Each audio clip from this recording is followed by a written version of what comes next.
You're listening to School Leadership Reimagined, episode number 39.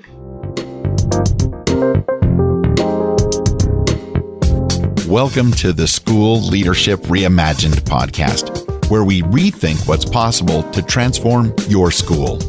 If you're tired of settling for small wins and incremental improvement, then stay tuned to discover powerful and practical strategies for getting every teacher in your school moving towards excellence. Now, here's your host, Robyn Jackson.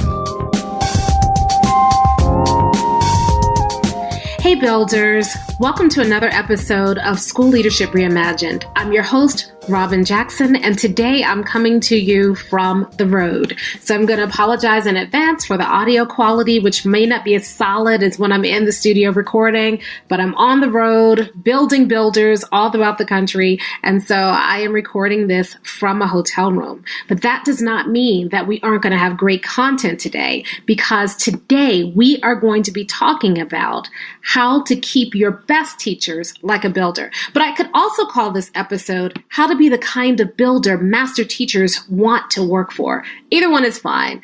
So we're going to talk about how to hold on to your best teachers just like a builder. And the reason we're going to talk about this is because our best teachers are often our most neglected teachers. So, a lot of times the teachers who are struggling the most or who are causing the most problems in our culture or who are the most resistant, those are the teachers who get all of our attention. Meanwhile, our best teachers, they toil away in their classrooms every single day. They do the right thing for kids. They have amazing results for kids. And the most they get is good job. Or worse, because they're doing such a good job, we give them even more work to do. So our master teachers are the teachers who we go to and we say, listen, I know you already have 32 kids in your classroom, but we have a new kid coming in next week and he has some special challenges and I need somebody really good to work with him. Will you take him? And the master teacher says, sure, bring him in the classroom. I'll work with him. I'll do my best. Meanwhile, that teacher is looking down the hall at her grade alike or subject alike colleague with 10 kids in the classroom. And they're wondering what's going on. It's almost like no good deed goes unpunished. So master teachers don't get great feedback. They don't get a lot of attention. They get some praise. Good job, good job, good job. We reward them with a lot of extra work. And they're working hard. They're doing a great job. But down the hall, someone who's not working as hard is getting away with it. Someone else is sliding through their job, and the master teacher is just shouldering the burden.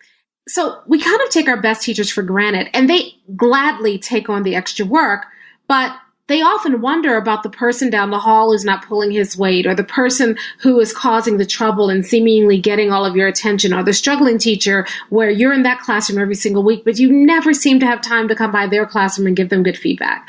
So I have this saying and this idea that good teachers don't usually leave schools, they leave principals. And here's what I mean by that. Good teachers often don't leave the job because the work is too hard or too challenging or they're struggling in the work. They're fine. They often leave the job because they have a principal who is not giving them the support or the inspiration that they need in order to be satisfied in their job. So the question is, how can you be the type of builder who attracts and keeps the best teachers? How can you build a school where everybody is on their journey to becoming a master teacher and where master teachers thrive? Well, the answer is what we're going to talk about in today's episode. And you're going to be a little surprised because I actually got this answer from an unusual place. I got it from Chick-fil-A. That's right, the fast food restaurant. Because Chick-fil-A has a lot to teach us about how to keep your best teachers like a builder. But first, I want to talk to you about Builders Lab because time is getting short. Tickets are starting to sell out. People are starting to kind of set their budgets for the summer. And so we only have a few tickets left to Builders Lab in Palm Springs, California on July 15 through 17. And so you need to go ahead and go to mindstepsinc.com/builders Lab and get your tickets right away. Those dates are coming very quickly. We're filling up. We just opened up a new room block because we sold out of the first room block because we have a few more people than we expected. So make sure that you get your tickets if you're going to that one.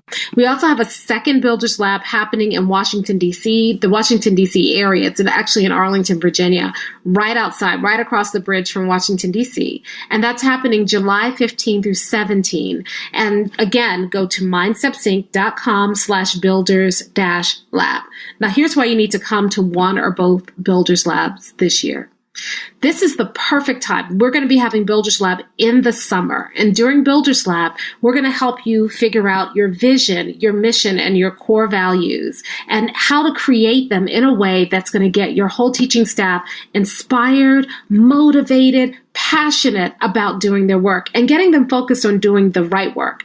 And then we're going to show you the 4 disciplines of Buildership, how you can adjust your feedback, support, accountability, and culture so that you can maintain the momentum of your core values, vision, and mission for the year. And we're going to do it in an intimate but luxurious setting. We feed you lots of food. We spoil you while we're there, but we also work you too. It's an intense session. This is not like a conference where you sit in a conference room and sit and get. No, you have a builder's manual, and we will be working through that over 200-page builder's manual to build your own program. It all culminates in a builder's blueprint, and a builder's blueprint is your step-by-step roadmap to achieving the changes that you want to see in your school. In fact, on day 3 of Builders Lab, we have what's called an implementation lab, where you actually sit down and get to work. You know, a lot of conferences you go and then you have to go back to school and try to figure out how to apply what you've learned. At Builders Lab, you don't have to do that, because during the implementation lab, I work with you to develop your own personal application of what you've learned at Builders Lab. So you build your builder's blueprint, you create your 90-day plan, you go back to your school already having accomplished something towards your vision, mission, and core values for the year. So if you are ready to turn this school year into something amazing, if you're ready to stop fooling around with incremental improvements and new initiatives that flop halfway through, or writing, SIP plans that don't matter, don't mean anything, don't inspire you, then you need to come to Builders Lab, because at Builders Lab, you are going to develop a bigger vision than you've ever imagined. You're going to crystallize what your mission is for your school, and you're going to start developing those core values that really shape your culture. And then you're going to learn how to take those things and make sure that they come alive in your building and your school. So again, to get your tickets to Builders Lab, you want to go to mindstepsinc.com/builders-lab. All right. Now let's talk about our topic today, which is how to hold on to your best teachers like a builder. And remember, I warned you that our advice today is actually coming to us from Chick-fil-A. So why Chick-fil-A? I don't know. I'm not a big fast food eater, but I travel a lot on the road. And sometimes I go places where there's nothing to eat but fast food. And when I walk into most fast food establishments, usually I'm tired or I'm in an airport and there's no other option there. And when I'm standing in line and looking at the menu and looking at the way they're just throwing the food on your tray or stuffing it into a bag, I say to myself, it's come to this. That's actually how I feel eating. So that's why I don't eat fast food. A lot of times I will travel now with my own food just to avoid having to have that feeling, it's come to this. But not so for Chick-fil-A, because when you walk into Chick-fil-A, people are happy to see you. They feel like it seems like they actually care about your food. If you go into a Chick-fil-A drive-thru, rather than make you talk into a box, there are people outside in the hot sun ready to take your order. They get your order right. You don't have to worry about, kind of pulling aside and checking the bag because they didn't put the ketchup in there. And also, by the way, the ketchup. Chick-fil-A has the fancy ketchup. But the thing I love the most about Chick-fil-A are the people who work there. I often say to my husband, where do they find these people? Everybody seems so committed to making your experience an amazing one. Everybody seems so happy to serve you. They're so polite. They're so sweet. Most of the time when you go into a fast food restaurant, the people who work there, it seems like they're also thinking, yep, it's come to this. But when you go to Chick-fil-A, They make you think that, you know what? I have personally handcrafted these nuggets and placed them specifically in the bag just for you. I cut out the little squares in your waffle fries by hand just so that you would have the increase of crunchy texture. And these little ketchup packets, they're not the ones that squeeze all over the place. These have two options. You can squeeze or you can dip. And it's totally up to you, boo, because we're here to make you happy. That's what Chick-fil-A does. And I'm wondering, how do they do that? So I was trying to figure out, kind of how to retain top talent at schools. And I came across a study that was done by Chick-fil-A that explains exactly how they do that. Chick-fil-A, a few years ago, commissioned a big study. They were a huge employer that thousands of employees, and they commissioned this extensive study to figure out, what do we need to do to maintain our top talent? What do we need to do to attract the right people to work at Chick-fil-A so we can make sure that we give people an amazing experience every single time? And as a result of that study, if they found it wasn't more money, it wasn't title or position, if you really want to retain the top talent, you only need to do 3 things. You need to make sure you give people a better boss. You need to make sure that you give them a brighter future, and you need to give them a bigger vision. I love that. I mean, it's alliterative, and I love an alliteration. But I also love that because it really distills for me what it takes to also retain top talent in schools. Now, Chick-fil-A did this study, and they weren't just looking at Chick-fil-A. They were looking at all kinds of businesses. And when they looked at it, the only 3 things that you need in order to retain your top talent are, you need a better boss. And I'm going to revise that a bit because we know here at Mindsteps, we don't say bosses. Bosses are bad, right? We don't want you to be a boss. So we're changing that to, they need a better builder. I like that. It's still better boss. It's still alliterative, better builder, but it's more accurate to what you need. You need a better builder. You need a brighter future, and you need a bigger vision. So let's break that down a little bit and talk about what that would look like in a school. So let's start with a better builder. Here's the thing. Just like we expect teachers to differentiate their instruction for students, we've got to differentiate the way that we deal with our teachers. And so if you want to give your teachers a better builder this year, then you have to differentiate. It cannot be one size fits all leadership. It doesn't work. And you will lose your teachers. Why? Because when we do one-size-fits-all leadership, we tend to focus on the lowest common denominator. So we tend to focus our leadership not on the people who are doing the job right. We focus our leadership on all the people who are doing the job wrong. All of our policies tend to be created to deal with people who won't do their jobs unless there's a rule around it. So we're worried because a couple of teachers are coming in late every day. And so what do? We make everybody sign in the main office when they come into work. We're worried that people aren't giving enough assessments. So what do? We stipulate the number of assessments or the number of homework assignments or how much homework assignments should be worth on people's grade books instead of letting people make those decisions themselves. Most of the rules in school are not designed to support our best teachers. They're designed to control our worst teachers. And so if you want to give your best teachers a better builder, then you have to differentiate. You have to understand that not every teacher needs the same set of rules or the same type of guidance or the same type of support, as a matter of fact. And if you want to differentiate, there are 4 key areas where you need to differentiate. And you need to differentiate the 4 disciplines of buildership. So those disciplines are feedback, support, accountability, and culture.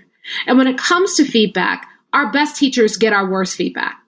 We go into their classroom, we see an amazing job, and we're like, wow, great job, really enjoyed that lesson. And that's cute and that's nice, but that's not the feedback that your best teachers are looking for. They are looking for feedback about how they can get better. And quite frankly, a lot of us feel insecure in our ability to give people feedback on how they can get better, especially when they're such amazing teachers. And if I really want to be honest, many of us weren't the best teachers. We were good teachers, but these teachers are amazing. Or maybe they're teaching in a subject area or at a grade level where we feel like we don't have expertise. And so we feel like we can't give our best teachers the best feedback. One of the things that I teach at Builders Lab is I teach something called micro feedback. And micro feedback is the way that you give your best teachers feedback. And it's not just good job, good job, good job. What you do with micro feedback is you talk about all the things that worked in their classroom, and then you do some digging. You look for that root cause and you share the root cause. You did all these things great, but the thing that held it all together is this. And every time I give a master teacher micro feedback, it's almost like they want to fall into tears. They are so grateful that somebody finally gets the work. They see what the teacher is doing. They understand it. They've given time and energy. Great job is lazy feedback. And our best teachers deserve really good feedback. So it takes a certain way that you have to go into a really great teacher's classroom, and you have to look not for the root cause of why the classroom's not working, not for something that you can nitpick about so you can feel better about having been in the classroom and giving them some advice and feedback. Your feedback, the feedback that your best teachers need, has to really pinpoint. A lot of times with master teachers, they are unconsciously competent. They're so good and it feels so natural to them. They don't even know why they're good. But if you can come in and help them understand, this is what makes your class work so well. This is the root cause. You are giving them insight that's often unavailable to them. They will appreciate it.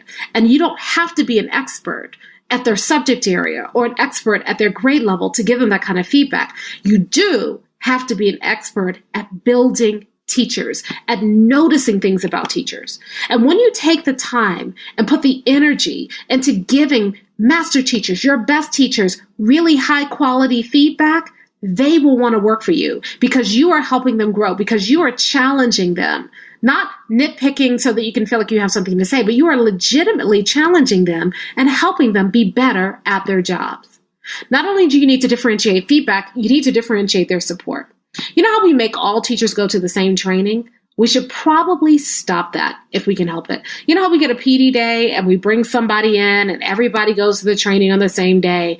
And a lot of times the training, again, is directed towards fixing something in our worst teachers rather than supporting the master teachers. So the master teachers endure, and a lot of times master teachers find a way to get something out of the training anyway, but we don't design professional development for master teachers. So at Builders Lab, we do something called Surefire Support. And I don't have time to go through it here, but it's a whole cheat sheet. And it shows you 8 different ways that you can support teachers. But it also shows you how to differentiate each of those supports based on the skill level of the teacher. That way, you can give your master teachers support that's directly designed for them. Stop making your best teachers sit through workshops that were designed for your novice teachers. Give them the support that helps them where they are, rather than giving them a one-size-fits-all support about something they've already figured out. You want to make sure that you are continually challenging and helping your best teachers grow. So you need to differentiate your feedback. You need to differentiate your support. And the third thing you need to differentiate is your accountability. This one's a hard one. You see, a lot of times what we do when we're trying to hold everybody accountable is we set up rules that, again, like I said earlier, are designed for our worst teachers rather than rewarding our best teachers. Or here's the other thing we do. We give our best teachers more responsibility rather than accountability. In other words, if a teacher does something really well, we give them more things to be responsible for doing. You know what? Where our grade level wants to do a field trip and we know that everybody in the grade level is trifling, but we have a great teacher over here. So guess what? She gets to be in charge of the field trip. And a lot of times she'll take it on because she wants a good experience for the kids. But really, why are we making her do it? Did she say she wanted to take on the field trip, or is she just doing it to compensate for the incompetence of everybody else in her team? We have a teacher who does a great lesson plan, and we make that teacher share the lesson plan with everybody else. Now, in a perfect world, she'll be willing to share it. But she knows that when she shares her lesson plan, everybody else is going to take it. They're going to do a poor job at executing it, and they don't have to do any work. That's not accountability. You know what we should be doing? Instead of giving our best teachers more responsibility, we should be giving them more accountability from us. That's different than what we normally think of. Instead of holding them more accountable, we owe it to our best teachers to be more accountable to them, which means that if I say I'm going to do something, I need to do it. If I commit to a core set of core values and vision and mission, I need to live it out. I need to design a culture where that behavior that I'm looking for is more likely to happen. And I need to stop breaking my own word. Here's how we break our words. We have a staff meeting. We don't start on time, but we expect everybody to be there on time. Or we skip a staff meeting rather than using our staff meetings as a viable time to work towards our vision, mission, and core values. We have to be more accountable for our master teachers. We owe it to them. Stop asking of them. Give them something. Help them stay inspired and stay committed because they see how inspired and committed you are. So we have to differentiate our feedback. We have to differentiate our support. We have to differentiate our accountability. And finally, we have to differentiate our culture. Here's what we do. We say we want a certain culture, and what we do instead is we unintentionally reward those who are causing trouble in our culture. We give those people our attention, our energy, and our time instead of investing and shining a light on the people who uphold the culture. So if we want to differentiate for our master teachers, they are exhibiting the culture. Why are we not rewarding it? And by rewarding it, I don't mean, clapping for them at a staff meeting or giving them a Starbucks gift cards, although those are nice. I'm not saying don't do that. What I mean by rewarding it is the more they exemplify the culture, the more time and attention we spend on them. We have a mistake. We think we have to fix everything that's broken before we can build a better school. Builders don't do that. Leaders do that. Leaders go and pick this improvement initiative and that improvement initiative, and then they try to find a more improvement process to help them with their improvement initiatives. Builders don't focus on that. Builders find what's working in the school. They find the bright spots. They double down on what's working. And if there's a teacher in the school who is exemplifying the culture, the builder starts shaping the culture to support that because they want more of that, because that's exactly what we're building.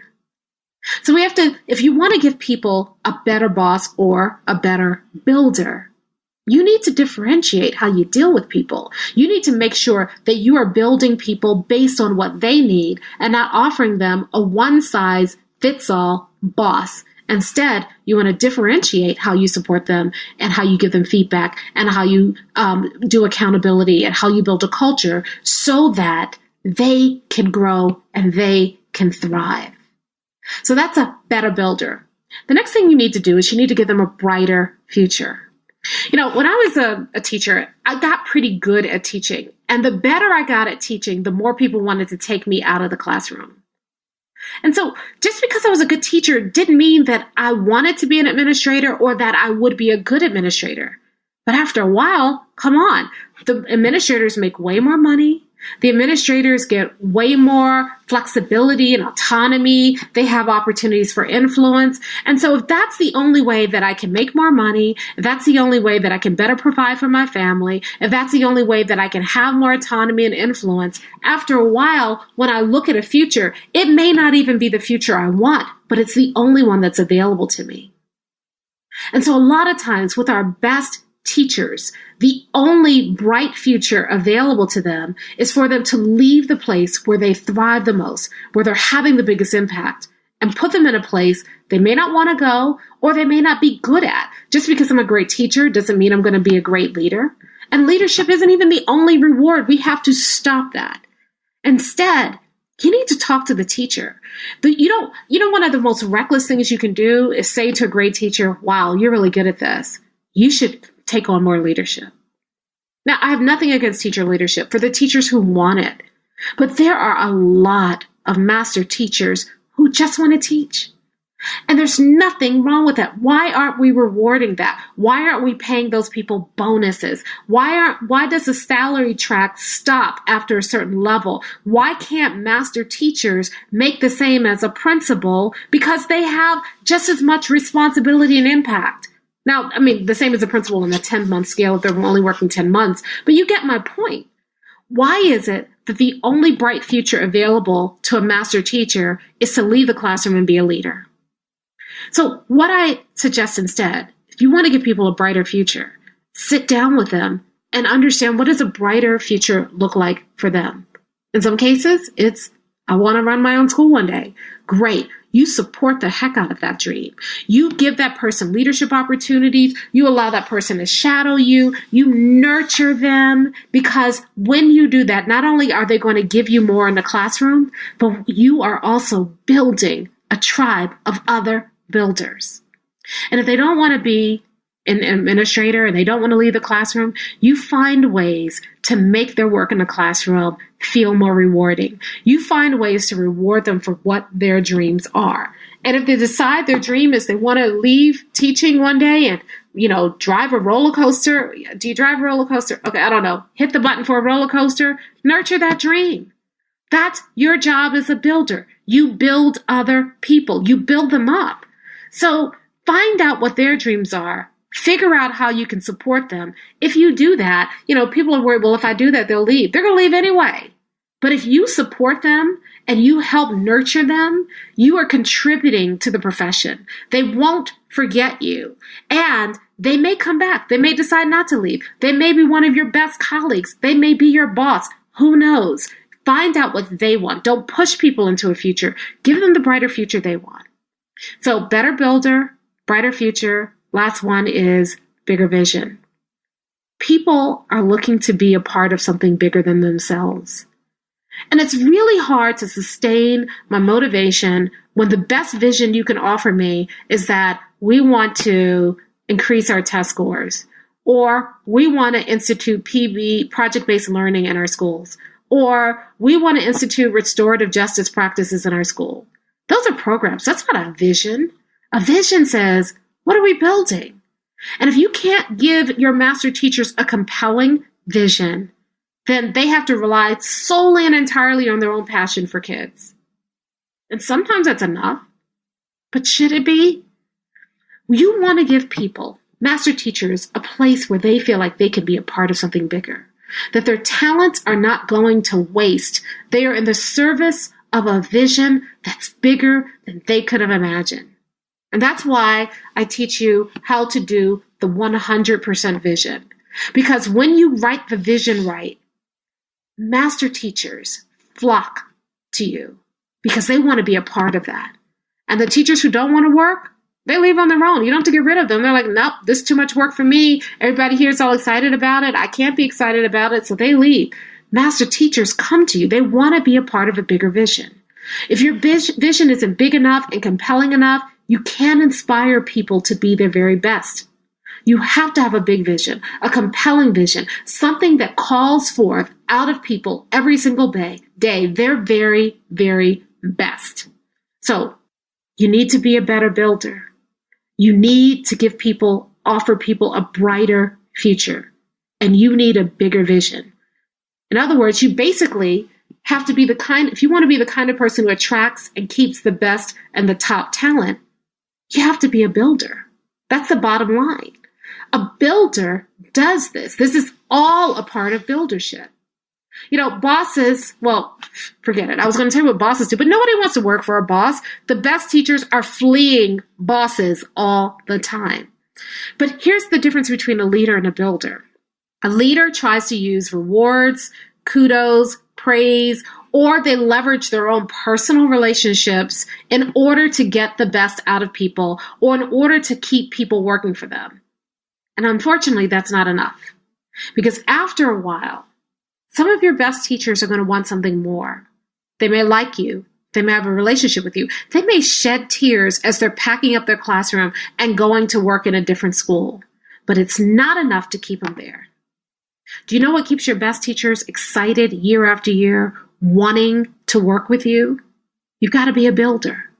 You have to give people something to aspire to by giving a bigger vision. And you've got to understand what they need, nurture their dreams, and give them a brighter future. When you do that, you will have no trouble attracting and holding on to people because you're doing it like a builder. Now, before we go, don't forget you've got to get your ticket to Builders Lab.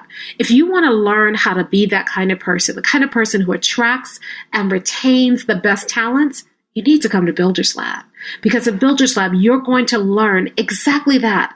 You're going to learn how to be a better builder by learning the 4 disciplines of Buildership. You're going to learn how to understand people and give them a brighter future, because we're going to teach you not just how to nurture people's skill, we're going to teach you how to nurture their will. I'm going to show you some amazing things that help you really break through to people and connect with people and inspire people.